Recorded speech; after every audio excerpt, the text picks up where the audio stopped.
La célula. Esta es unidad funcional de vida, capaz de leer y expresar instrucciones genéticas que regulan su funcionamiento.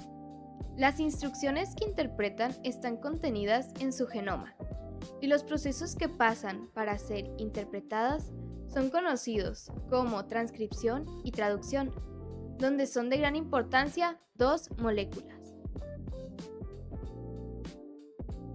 El ADN o ácido desoxirribonucleico y el ARN, ácido ribonucleico, esenciales para el almacenamiento y expresión del genoma celular. Estas moléculas no presentan muchas diferencias químicas, pero sí lo hacen al nivel de su estructura general. Por un lado, el ADN formado por una hélice bicatenaria, que se refiere a que está formado por dos cadenas de nucleótidos, una desoxirribosa, un grupo fosfato, y una base nitrogenada, que puede ser una adenina, timina, citosina o guanina, las cuales se emparejan por complementariedad de bases. Adenina con timina que se unen por dos puentes de hidrógeno, mientras que citosina y guanina se unen por tres puentes de hidrógeno.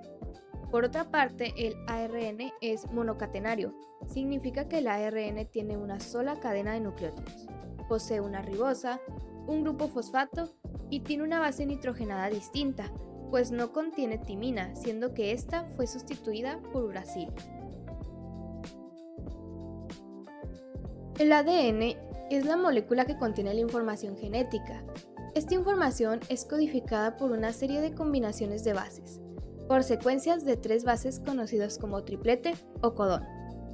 Cada uno de estos tripletes codificará aminoácidos.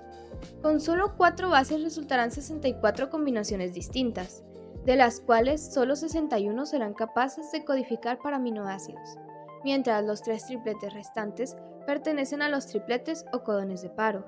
Las combinaciones UAA, UGA y UAG son una señal que indica detenerse, stop. La capacidad de que el código genético cuente con múltiples combinaciones que resulten en codificar uno o más aminoácidos se le denomina que está degenerado. Pero para que el ADN sea capaz de interpretar la información que contiene, es necesario que antes éste pase por un proceso por el cual se pase el mensaje de ADN a ARN. Este proceso es conocido como transcripción. Las células pueden contener distintos tipos de ARN. Las moléculas de ARN que se copian de los genes que dirigen la síntesis de proteínas se denominan ARN mensajeros.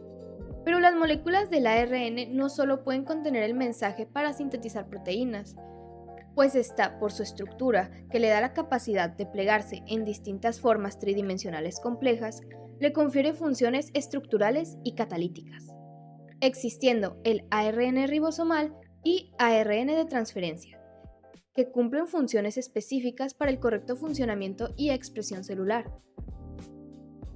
Ya realizado el proceso de transcripción, en caso de transcribir un ARN mensajero, este pasará por procesos de maduración, en caso de ser eucariota, pues para poder estar maduro se dará el proceso de agregar la caperuza 5', también el splicing, que es el proceso de separación de exones e intrones, y posteriormente la unión de los exones, y por último la poliadenilación. Todo esto se llevará a cabo en el núcleo, en eucariotas, que lo tendrán listo para poder trasladarse al citoplasma, que formará la proteína que codificará el gen contenido. El proceso por el cual el ARN mensajero pasa a proteína se denomina traducción y es llevada a cabo por los ribosomas, que están adheridos al retículo endoplásmico rugoso. Junto al ARN ribosomal y ARN de transferencia, interpretarán el mensaje formando la proteína. Después de la traducción, aún suceden procesos adicionales para que el polipéptido unidimensional se transforme en un mensaje tridimensional que le confiera su función. Este proceso es conocido como maduración posttransduccional, que es esencial para la funcionabilidad y estabilidad proteica, pues las proteínas pueden tener funciones catalíticas, estructurales, de transporte o almacenamiento, regulación de expresión génica, entre otras más. Cuando hablamos de ADN y ARN, Muchas veces pensamos en conceptos complejos o lejanos. Sin embargo, detrás de cada descubrimiento hay personas que trabajan directamente con estas moléculas. En esta sección platicaremos con especialistas para conocer cómo es su experiencia trabajando con los ácidos nucleicos y cuál es su importancia en la investigación científica. Muy bien. Bueno, yo las definiría como moléculas que tienen la capacidad, moléculas orgánicas que tienen la capacidad de almacenar información, que esta información se puede traducir desde el punto de vista de proteínas, ¿no? Proteínas funcionales, son moléculas que cumplen una labor bioquímica y celular. Esas para mí serían las moléculas de el ADN y el ARN. Son biomoléculas que contienen el material genético, la información necesaria para la transmisión de genes, para la síntesis de proteínas. Para empezar, yo creo que si quiero hablar de experiencia en cuanto a eso, es una experiencia, primero, como de incógnita, porque empecé a trabajar con ellas desde que era estudiante. El que no sabía, como no sabía qué eran, pues, y en mis tiempos de estudiante, pues todo el mundo hablaba de que era el futuro del conocimiento, el futuro de la biología molecular, y que ahí estaba también lo que nos hacía ser como humanos o como especies a nivel mundial, o sea, cómo éramos diferentes o éramos parecidos, pues. A partir de ahí empecé a tener la experiencia de conocer el material genético, de manipularlo, empecé a aprender técnicas diversas de cómo obtenerlo, de cómo conocerlo, de cómo utilizarlo, de cómo interpretarlo también. Ya más adelante le empecé a dar un propósito, porque conocer al DNA y al RNA como moléculas que almacenan información genética, pues tú empiezas a decir, bueno, y con este conocimiento, ¿qué aplicación le doy? O sea, empecé a conocer que le podíamos dar aplicación desde de la industria, en el mejoramiento de productos agrícolas, en la veterinaria, y ya después, a medida que fui creciendo, pues y que ya empecé a trabajar en el área de la biología molecular, pues entonces le empecé a dar un entendimiento de que también tenía aplicación en el área de la salud humana, de que las enfermedades, de que una población tenga riesgo de desarrollar una enfermedad, más depende de cómo está organizada ese tipo de moléculas, el DNA y el RNA. En una sola palabra, decir cuál es mi experiencia con el trabajo del DNA y el RNA, pues yo creo que toda mi vida, una gran parte de mi vida profesional y académica ha sido alrededor de esas moléculas, porque se puede decir que de eso vivo, por eso me pagan en la Secretaría de Salud y aquí en la universidad. Para mí, un poco, no quiero decir frustrante, pero sí tienes que ser muy delicado cuando trabajas con material genético, porque al momento de trabajar en un laboratorio tú tienes que ser muy cuidadoso con la limpieza, el orden, la organización, el equipo con el que estás trabajando. Si vas a tener, si cuentas con un gabinete de seguridad, mejor, no tanto por protegerte tú del material genético, porque el material genético no es infectante, pero sí cuidar de no contaminar ni romper el material genético con el que vas a trabajar. Pues que no es exacto. Yo creo que te tienes que estar actualizando constantemente porque el material genético nunca es muy diferente a la ciencia de exactas. La ciencia de exactas uno siempre pone como ejemplo a 2 más 2 siempre va a ser 4. En el material genético nunca va a ser lo mismo. Podríamos estar hablando del mismo gen, de la misma región del material genético en hermanos, y podría haber diferencias ahí y esas diferencias podrían desencadenar diferente comportamiento, diferentes riesgos, diferentes ventajas ante la vida, ante cómo reaccionarías ante factores climáticos, por ejemplo, ante la presencia de otro organismo. Así que yo creo que ese podría ser lo más desafiante, de que trabajar con ácidos nucleicos como ADN y RNA siempre va a ser un reto diario y te va a obligar a que te estés actualizando. Todos los días te estés actualizando, porque lo que aprendiste ayer, a lo mejor hoy ya no es lo mismo, ya no se de manera igual. Pues sí, es muy bonito, te da buenos resultados si dominas la técnica, pero si no la dominas, como es muy sensible, pues corre muchos riesgos de que des resultados erróneos, de que te equivoques al dar un resultado, de que interpretes mal un resultado y hasta que a la hora de manipularlo lo contamines y eches a perder un experimento y pierdas dinero, tiempo y tu esfuerzo.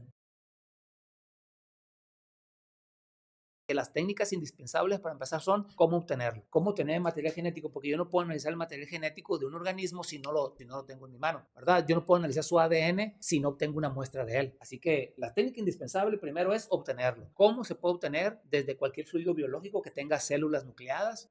Lo puedo obtener a través de la sangre, a través de la saliva, de los tejidos, de la orina, de cualquier fluido biológico. Esas son técnicas de obtención, son indispensables. técnicas de purificación. Es decir, cuando yo tengo una muestra de tejido, una muestra biológica, no traigo puro DNA o RNA, traigo proteínas, traigo grasas, traigo azúcares. Así que las indispensables son técnicas para aislarlo. Es decir, eliminar todo lo que no me interesa y solamente aislar el ácido nucleico, llámese DNA o RNA. Como estamos hablando de genomas, estamos hablando de grandes cantidades, así que yo creo que otras técnicas indispensables son definirlo, o sea, localizar el sitio específico. Yo no puedo analizar todo el genoma humano, lo puedo analizar por genes o pequeños pedacitos de DNA, así que hay técnicas específicas en ir sobre un fragmentito y cortarlo. Y el otro, conocer su secuencia. Las otras técnicas, saber la secuencia, la ubicación que hay una adenina, una guanina, o sea, cómo están organizados los nucleótidos. Así que, en resumen, yo diría obtenerlo, purificarlo, delimitarlo y conocerlo, es decir, secuenciarlo. Esas son indispensables en este sector. En el nivel de licenciatura,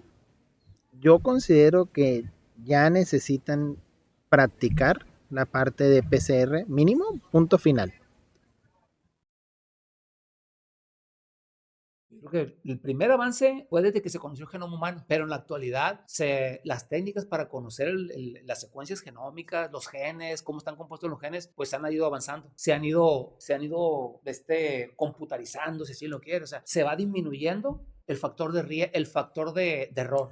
Cuando yo empecé a manipular ácidos nucleicos, usábamos técnicas de PCR, había mucho riesgo porque teníamos que meternos, por ejemplo, para secuenciarlo tenemos que utilizar radioactividad. Cuando yo fui estudiante, usamos isótopos radioactivos para marcar el DNA y poderlo localizar. En la actualidad ya no se utiliza eso. Se han ido modificando las técnicas para disminuir el riesgo al que lo manipula, pero para aumentar la capacidad de conocerlo. Pues, fragmentitos de DNA y secuenciarlo con geles. O sea, duramos 10 horas para conocer un fragmento de 100 pares de bases. Hoy en la actualidad, en 10 horas, tú puedes conocer genomas de muchísimas especies, con chip de DNA, con la secuenciación automatizada. Es decir, ha ido avanzando para mejorar, para disminuir el tiempo de diagnóstico, el tiempo de conocer el material genético y también disminuir el margen de error, porque mientras más le dediques tú a manipular un material genético siendo humano, aumenta tu probabilidad de equivocarte, pues, de contaminarlo. Sí, o sea, reciente biología sintética es de lo más reciente, estamos hablando de unos 5 o 6 años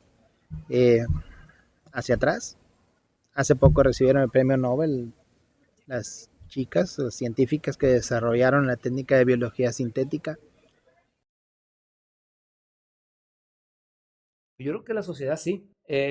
Aquí habría un pequeño asterisco, ¿no? Al decir que las leyes son las que no van a la misma velocidad que como va avanzando la ciencia. Además, en estos tiempos donde la sociedad nos regimos por creencias culturales, ancestrías, creencias familiares, religiones, leyes diversas, pues entonces el querer hablar de ciertas cosas con lo que se puede hacer, el conocimiento del manipular DNA y todo eso, pues entonces yo creo que éticamente a lo mejor todavía la sociedad no está como bien preparada. Es nuestro trabajo prepararla. Si no estamos preparados, es nuestro trabajo prepararlas. El mío y el de ustedes. Porque afuera del laboratorio también se tiene que seguir trabajando.